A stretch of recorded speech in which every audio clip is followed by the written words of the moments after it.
ઉત્તર અને દક્ષિણ પર આફતનો માર પડ્યો અને હવે પૂર્વ અને પશ્ચિમ પણ એમાંથી બાકાત નથી રહ્યા. હિમાચલથી લઈ કેરળમાં તબાહીનું તાંડવ જોવા મળ્યું. નદીઓમાં હજી પણ વિનાશકારી પૂર તારાજી મચાવી રહ્યા છે. કેરળમાં મૃત્યુઆંક વધતો જઈ રહ્યો છે. એવામાં રાજસ્થાનથી લઈ કોલકાતા સુધી હવે આફત વરસવા લાગી છે. ઉત્તરથી દક્ષિણ સુધી, હિમાચલથી કેરળ, પૂર્વથી પશ્ચિમ સુધી, રાજસ્થાનથી કોલકાતા, જ્યાં જુઓ ત્યાં તબાહી. દેશભરમાં પહાડ તોડ આફતનો માર હજી યથાવત છે.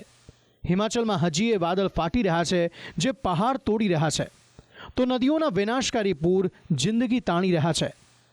હિમાચલના રામપુરના સીમેજ ગામે 2 દિવસથી પૂરની તારાજી જોવા મળી રહી છે.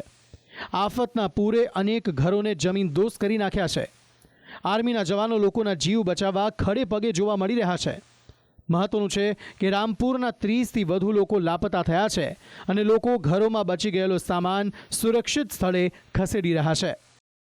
રામપુરનો સંપર્ક કપાતા આર્મી દ્વારા નદી પર કામચલાઉ બ્રિજ તૈયાર કરવામાં આવ્યો છે, જેનાથી રેસ્ક્યુ ઓપરેશનને પૂર ઝડપે ચલાવી શકાય. हमारे को मजबूरी है, आना जाना बहुत ही मजबूरी है. अब बहुत ही प्रॉब्लम हो रही है, चलना फिरना सब कुछ बंद है. तो कुछ ना कुछ तो सोर्स होना चाहिए हमारे को कि आना जाने के लिए. प्रॉब्लम हो रही है ना, अब हमारे को जाना पड़ेगा देखो किन्नौर. નદીઓના ધસમસતા પાણી કેવો જળ પ્રલય લાવે તેનો એક વિડીયો સામે આવ્યો. વાયરલ થઈ રહેલો વિડીયો કુલ્લુનો હોવાનું કહેવાય રહ્યું છે. નદીઓનો આવો ધસમસતો પ્રવાહ પુલ, રોડ, રસ્તા અને ઘર તોડી રહ્યા છે. લાહોલ સ્પીતિમાં પયુકર ગામે નદીના તેજ પ્રવાહથી ભૂસ્ખલન થયું અને જમીન ધસી જતા પુલ તૂટી પડ્યો હતો. હાલ હિમાચલમાં જ્યાં જુઓ ત્યાં તૂટેલા પહાડ જોવા મળી રહ્યા છે. નદીઓમાં ડરામણો ધસમસતો પ્રવાહ જોવા મળી રહ્યો છે. હિમાચલમાં અત્યાર સુધીમાં 9 લોકોના મોત થયા છે, જ્યારે 40થી વધુ લોકો ગુમ થયા છે. હિમાચલની સાથે સાથે ઉત્તરાખંડમાં પણ આફતનો માર પડી રહ્યો છે. ઉત્તરાખંડના સોનપ્રયાગમાં સવારના સમયે એક મોટું ભૂસ્ખલન થયું હતું. પહાડો પરથી પડતા પથ્થરોનું ડરામણું મંજર કેમેરામાં કેદ થયું હતું.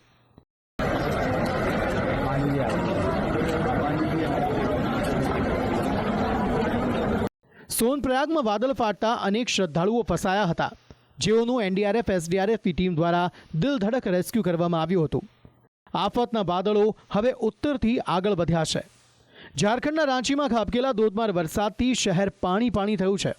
રોડ રસ્તા પર જળ સામ્રાજ્ય ફેલાતા સદર પોલીસ સ્ટેશન નજીકના વિસ્તારમાંથી એનડીઆરએફની ટીમે 35 લોકોના જીવ બચાવ્યા હતા. બીજી બાજુ દક્ષિણમાં કેરળના વાયનાડની હાલત બદથી બદતર જોવા મળી રહી છે. વિનાશકારી પ્રલયે વાયનાડના 4 ગામોને માટીમાં દીધા, જેમાં દરરોજ મૃત્યુઆંક વધતો જઈ રહ્યો છે. 5મા દિવસે મૃત્યુઆંક 310ને પાર થયો છે, જ્યારે હજી 100થી વધુ લોકો લાપતા છે. સેના દ્વારા સતત 5મા દિવસે રેસ્ક્યુની કામગીરી કરવામાં આવી રહી છે. 5મા દિવસે એક મહિલા અને તેના 2 બાળકોનું રેસ્ક્યુ કરવામાં આવ્યું હતું. મહિલાના 40 દિવસના બાળક અને 6 વર્ષના બાળકનો ચમત્કારિક બચાવ થયો હતો.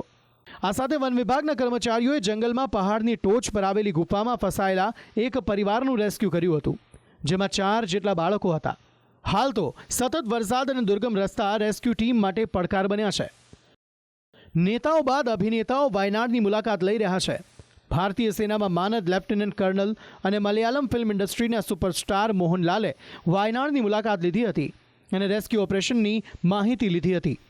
ઉત્તરથી દક્ષિણ સુધી જેવો આકાશી આફતનો માર પડી રહ્યો છે, તેવો જ માર પૂર્વથી પશ્ચિમમાં પણ પડી રહ્યો છે.